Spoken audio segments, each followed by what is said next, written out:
Madam Chairman, members of the public, I think it's safe to describe this meeting as our first of springtime, despite the ever-changeable weather, and I look forward to coming out of a challenging winter period with a fresh outlook and energy for the months ahead. I know how hard the winter has been for lots of people, with inflation across the board impacting people's household budgets, causing a lot of stress and some very difficult choices. Those challenges won't go away overnight, and we will continue to be here to support those in need as we head into warmer months. Madam Chair, the Chancellor's budget last week showed that we have cause for optimism in the country's economic outlook, with any downturn not as bad as feared, markets stabilised and inflation showing signs of coming under control. It will be a relief to many that energy support is continuing and that wholesale energy prices have reduced, easing a burden on many families.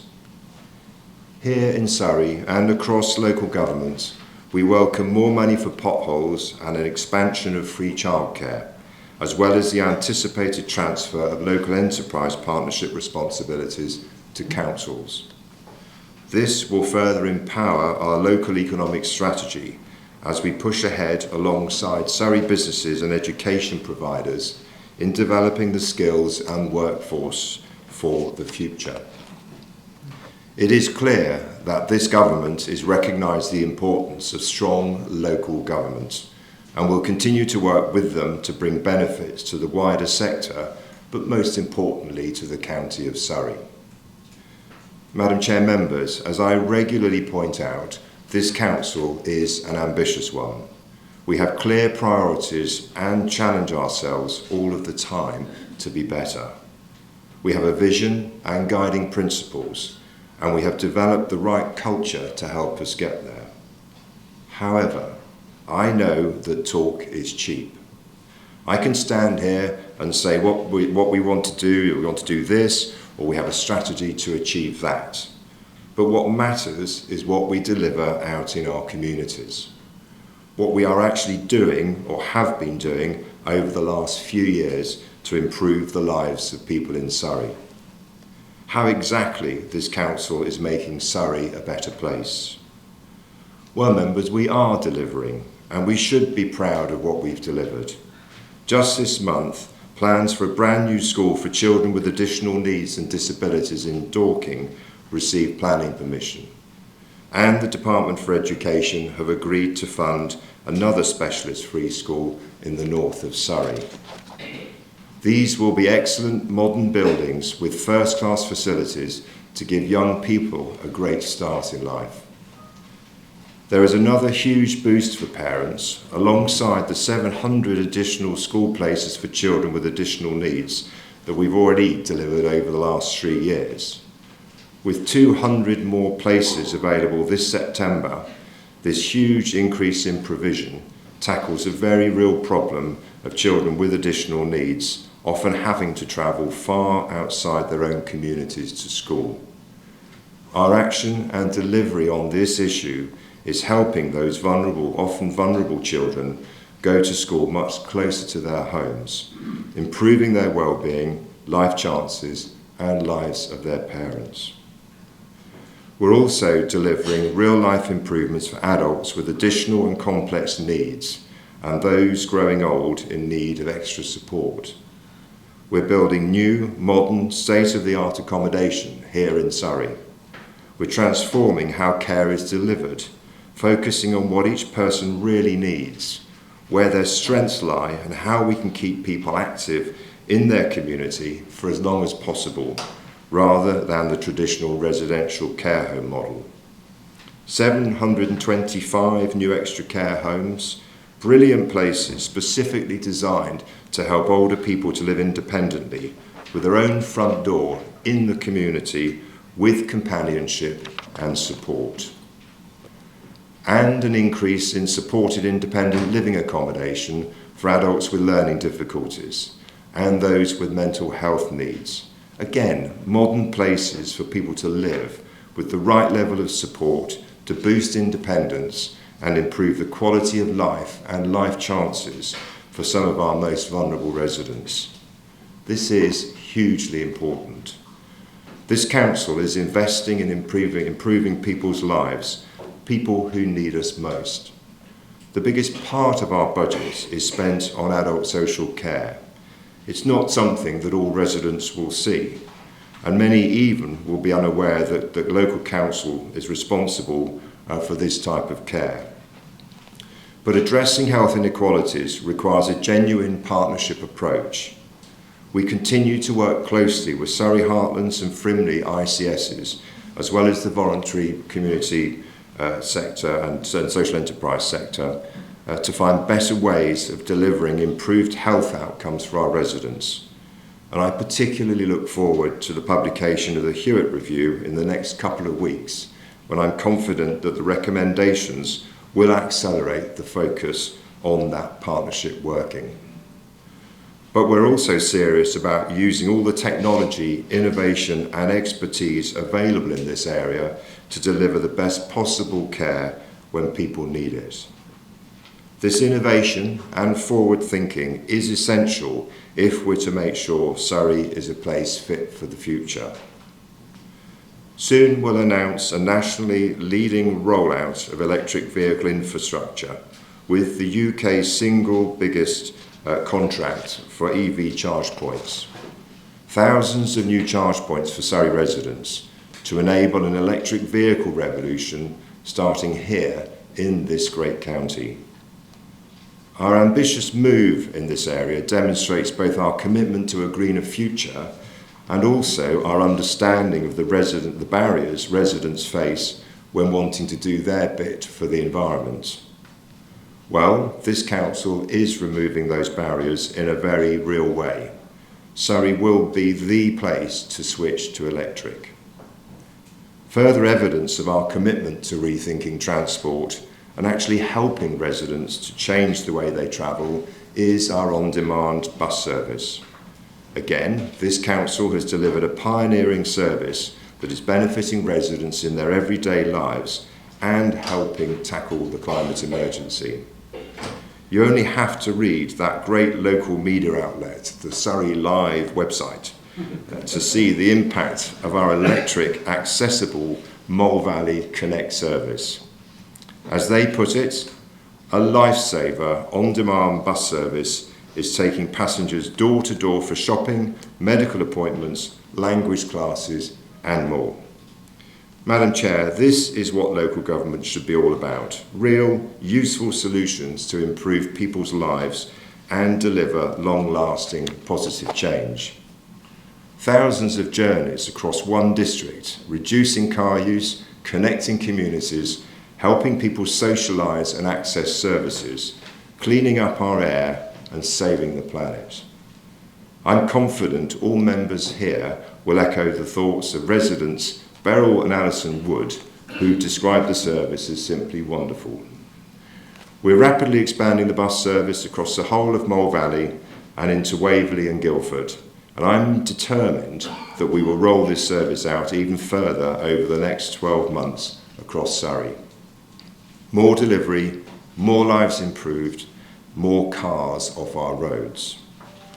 And for those people who are still using their car, indeed quite a few according to our recent inboxes, we are doing the basics and getting those potholes fixed and roads resurfaced.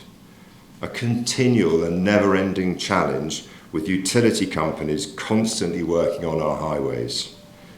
I know how annoying it is for car users and cyclists alike, especially at this time of the year with potholes appearing and worsening overnight. It's dangerous as well as unsightly. We've stepped up with over double our number of teams out on our 3,000 miles of road in Surrey. They're not superhuman and there is a finite number of them, but they have accelerated their work, starting to clear backlogs and completing over 1,000 repairs every week. That's even more than the number that are actually being reported to us. I think the Chancellor was probably lobbied by every councillor in the country on this issue, as well, of course, famously Peter Martin, the former deputy leader here, who lobbied ahead of this budget. And after all, potholes don't just occur in Surrey, and thankfully the Chancellor has provided some additional money to help tackle the problem. But here in Surrey, we allocated resource months ago, and even more in our capital budget for roads maintenance last year, this year, next year, and every year of a Conservative administration. I know potholes will keep appearing and residents will understandably keep complaining, but we can't resurface every road as quickly as we'd like. But members, we are delivering, we are fixing our roads. Madam Chair, we're also planting trees. As pledged, we're pushing ahead with our ambitious target of 1.2 million trees by 2030. Surrey, as you know, is the most wooded county in the country, and something that we're rightly proud of, and an accolade indeed that we intend to keep. The 125,266 trees we've planted so far not only helps us keep that title, but they make our country and county healthier, improving the air Surrey residents are breathing and the environment we are living in.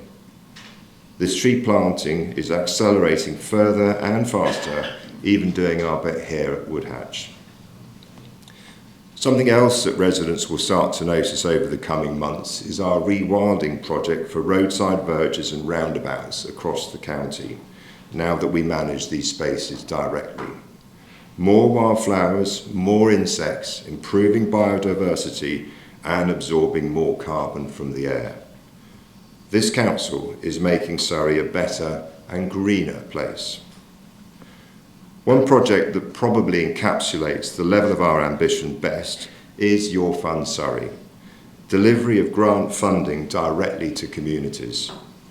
Tens of millions of pounds dedicated to improving the places in which people live. Projects funded and already complete include the wonderful family garden in Claygate, the 3G pitch for South Park Sports Association here in Reigate, the Limpsfield Way cycling and walking trail, Weybridge Men's Shed, and the new community picnic area in Tatsfield Village Green. With millions more committed to successful applications all across the county, including a community shop, playgrounds, community centres, recreation ground improvements, community swimming pool, more sports clubs, the legacy of this project is being felt far and wide. Indeed, I encourage all members to work closely with their communities to identify suitable schemes that can and hopefully will be transformational for local residents. Real, tangible delivery benefiting communities, making Surrey's towns and villages even better places to live. Madam Chair, we're also directly supporting those in serious financial need across the county. The last year has been extremely tough for many people, with rising costs squeezing household budgets and tipping more people into difficulty.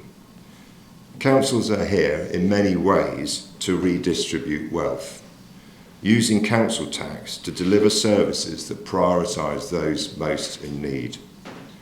Things like adult social care and children's services provide a lifeline to our most vulnerable residents. But we also provide immediate help to those people who are facing a financial crisis through our Surrey Crisis Fund. In the last 12 months, we've received more than 4,000 applications, approving 72% of them. We've paid out $323,000 to help people buy food, toiletries, and pay utility bills, and a further $425,000 on white goods and furniture to more than 800 households in emergency need. This is a sobering example of the level of need in Surrey. But we are here, delivering in real terms for those families most in need. We've stabilised the council's finances, we've transformed our service delivery in many areas, though I fully appreciate there is still more to do, particularly for families that have children with additional needs. And we are seeing improved inspection outcomes. We continue to build strong foundations foundations that have seen this council deliver for our residents during COVID, and foundations that will see this council deliver on its ambition that no one in this county will be left behind. Madam Chair, all of this investment, improvement, innovation, it all delivers towards our 4 key priorities. It helps deliver a greener future, stronger communities, a growing economy, and better health outcomes. Pulled together, all of it helps us in reaching our ambition that no one is left behind. We're working closely with our communities and our partners. We're forward-thinking and ambitious. We're clear and transparent about what we're trying to do. We are focused on delivering for the people of Surrey.